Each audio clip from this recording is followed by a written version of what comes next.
Hey everyone, I hope you're doing well and staying safe during this time. If you're new here, welcome to the channel. Like I said, thank you so much for checking me out. If you haven't done so, please make sure to hit that subscribe button just right below the video. Cool, thank you so much. I really do appreciate it. And if you're returning, welcome back. Thanks again for your support. I truly do appreciate having you here. Lots of news, a lot has happened in the last 12 to 24 hours here. EU securities regulator, we covered this late last weekend here, are highly considering the recommendation to ban proof of work crypto like Bitcoin, ladies and gentlemen. This would follow suit with other places around the world. We know China has done it and a couple other places. If they do this, you have to ask yourself, will it follow suit in the United States too?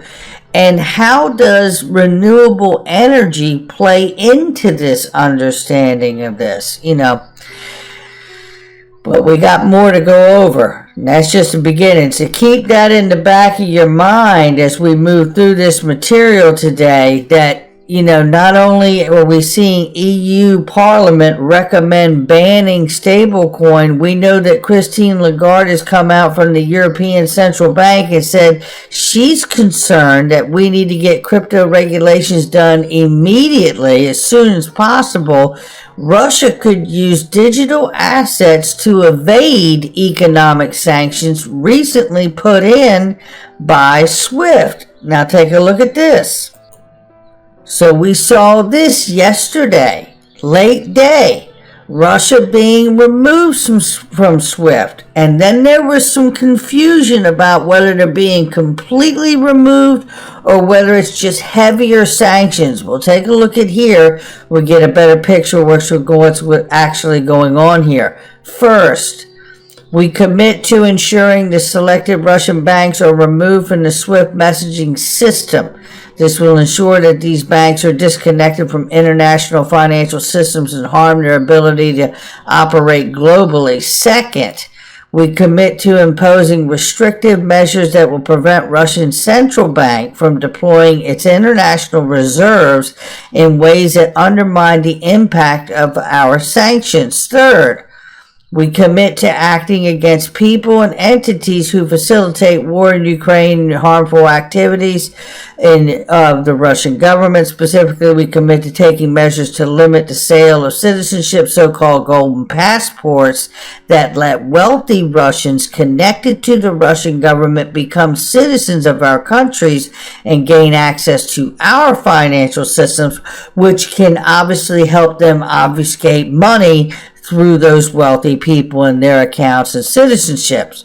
So fourth, we commit to launching this coming week, transatlantic task force that will ensure the effective implementation of their financial sanctions by identifying and freezing the assets of sanctioned individuals and companies that exist within our jurisdictions. As part of this effort, we are committed to employing sanctions and other financial enforcement measures on additional Russian officials and elites close to the Russian government, as well as their families and their enablers, to identify and freeze the assets they hold in our jurisdiction, so on and so on. So you see where they're going here, right? But let's understand this, because Jim Rickards, economist, gold guy, worked with the government in plenty of different situations here, and he says there may be a loophole, basically, is what I point out from what his comment is. He says, if you ban some banks and not others,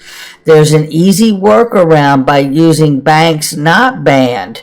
Foreign banks can front for you by leaving beneficial owner line on SWIFT MT form blank. If central bank can pay, send, they can act as a fiscal agent for banned banks. So we may not have all of the loopholes closed to truly get Russia's attention here. And listen to this comment from Jim Rickards as well. Please allow me to simplify the SWIFT discussion. Russia doesn't get dollars for free. They get dollars for oil. They are the third largest oil producer. If you ban SWIFT payments, Russia will stop selling oil. That's about 9% of global output. There's an energy shortage already. The results will be a global depression. And the EU is the biggest buyer, I believe, if I understand correctly here, is certainly one of them from Russia in their oil and gas.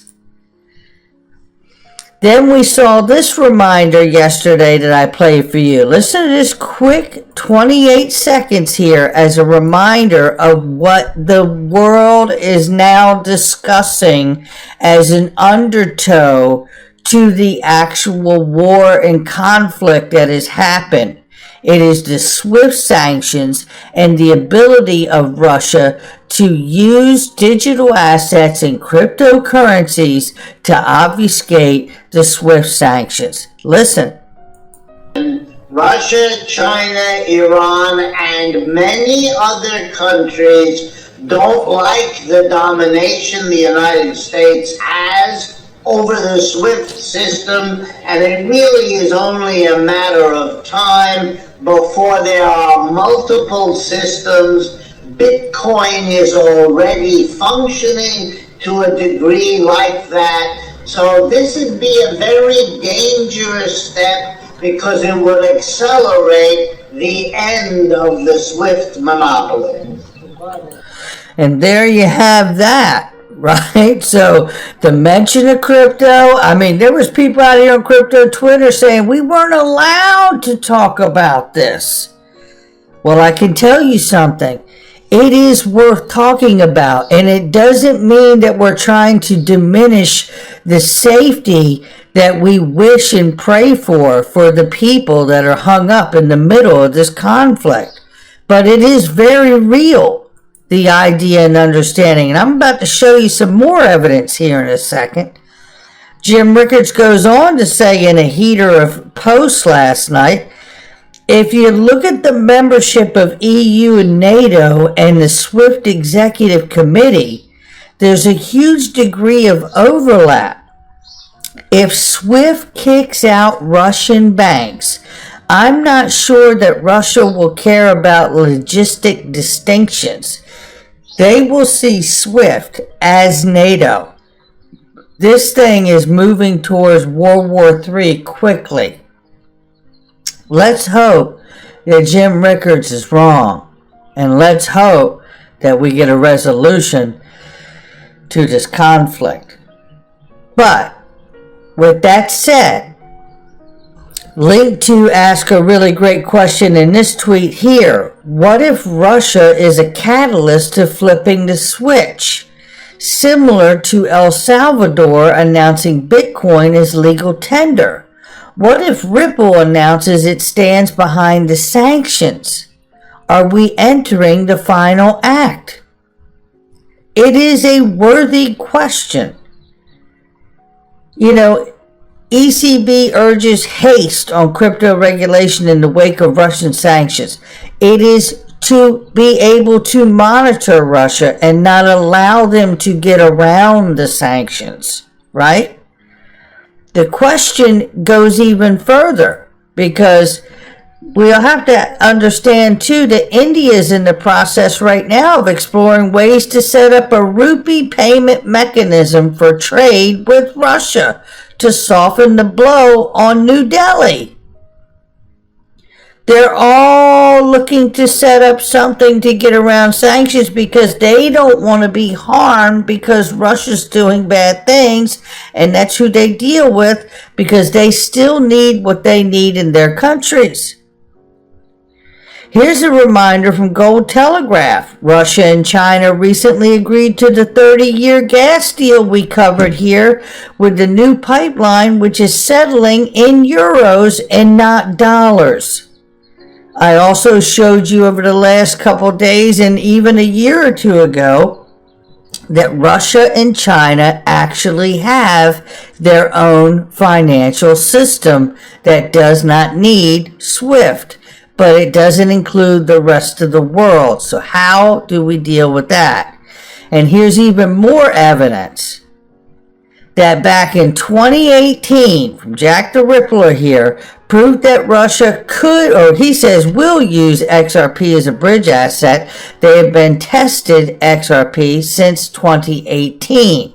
Now this is from Atlantis Press originally, and if you look back through here, it does go through, that does appear to suggest that Russia in fact has at least tested or dabbled in the use of Ripple from back in 2015. One of the toolkit projects based on Mechanism's blockchain technology was Bank of Russia project and the cross-border transfer implementation. In the first half of 2018, the Bank of Russia Innovative Laboratory conducted research on testing the possibility of cross-border settlements using Ripple platform. The system technology assumed that the settlement, participants had special accounts open in national payment systems and addresses in the Ripple network. It goes on and on and so on to say the use of XRP transfers of equivalent fiat currencies issued by each participant, the national bank. You know, if we were to see this, I've proposed the understanding that this may be why, if this were to happen, we don't know that it will, but if this were to happen, we have to ask ourselves, wouldn't that be the biggest motivator in this SEC versus Ripple case, and certainly from the Treasury and FSOC, to deem something like the XRP escrow systemically important if we should see something like that, so Russia doesn't have a huge control in what they're using with the XRP token and the ledger itself, should that take place. I think that could be certainly a motivator, because what we're talking about here is not really the conflict being the motivator, but the sanctions because of the conflict and the obfuscation of that. So we will keep an eye on that, and I have something else for you to look at too. It gets the conversation gets even deeper. Check this out. This is George Gammon right here. Macroeconomist, addict, and investor, real estate, libertarian, all of it. He's fantastic. I've covered him before. He breaks down, not only is he great at breaking down or talking about the economy, which can be very boring to a lot of people, but he's an excellent communicator and brings everyone with him when he does. I've learned a lot from him, and I love his channel. But here he says here, I started researching Ripple to see if Russia might use a swift workaround, as many have suggested. He says, FYI, if you understand Ripple, you understand the euro-dollar system. However, David Schwartz comes in and says, there really isn't any such thing as permission to use the XRP ledger. It's governed by objective rules that don't care who follows them, just that they be followed. And here is Matt Hamilton. Right here, we know Matt Hamilton, Ripple X developer right here, principal developer advocate. Ripple is a U.S. company, so Russia would not be able to just, if sanctions kick it, use it if sanctions kick in, I believe he was trying to say. If you mean XRP and the XRP ledger, that is decentralized, permissionless blockchain, and so by definition, no one could stop them by using it or from using it. But I fail to see the euro-dollar comparison, he says. And they go on to discuss the difference between the euro system and the XRP ledger being decentralized. But the point here is simply this, is that if we're talking about the XRP or XRP ledger, it is decentralized and no one could stop them from using it. And that's where I believe you set the tone for this case. And you could see the Treasury come in regardless of this case and say, you know what? You let us worry about this, because if we're going to see this asset be used, then we're going to have to deem it systemically important, and we're going to need the rest of that escrow. I mean, that could be a forced buyback between Ripple. I don't see that happening for us as retail investors at this point. I pondered that question a lot too. However, look at what it could lead to if such events were to continue to blossom.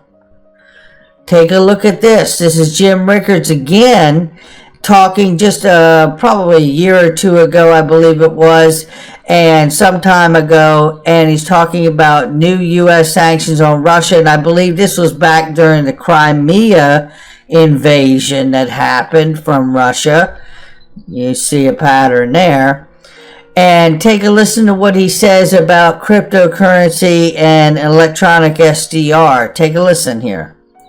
All these countries are trying to get out from under dollar hegemony, and that's going to happen. And then there goes the power of the U.S. to impose these sanctions, right? Correct, because if you, first of all, they're all building alternate payment systems. Even the German foreign minister the other day said Europe needs an alternate payment system.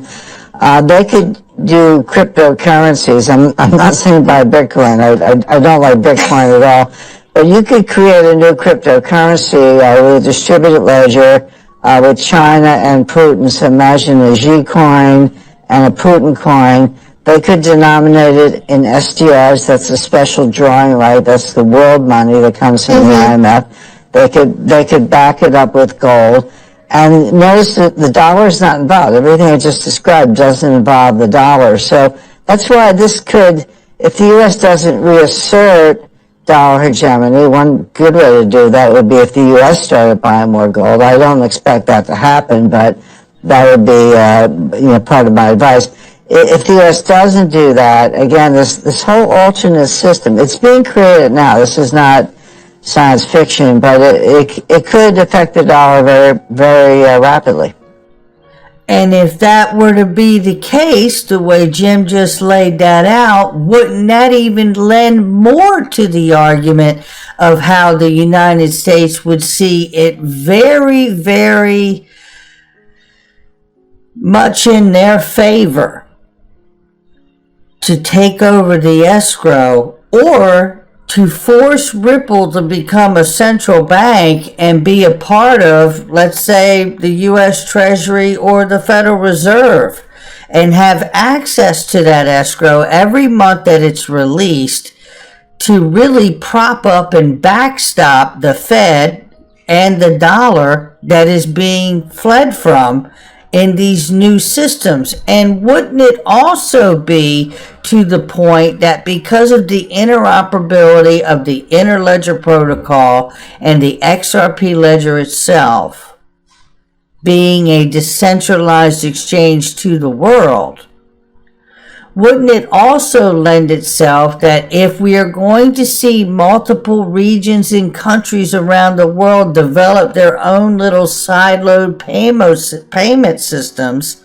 to avoid SWIFT? I'm your guy. I will keep you posted. I'm your advocate. I'll be back on a daily basis, usually multiple times per day, with these videos to keep you updated with everything going on. So I hope you enjoyed the video. If you haven't done so, make sure to hit that subscribe button. Feel free to share any of my videos with your friends, family, social media, or anybody who may care to listen. Thanks so much for your continued support. I'm always here for you. I want to help you through this time. So thank you so much for continuing to choose me.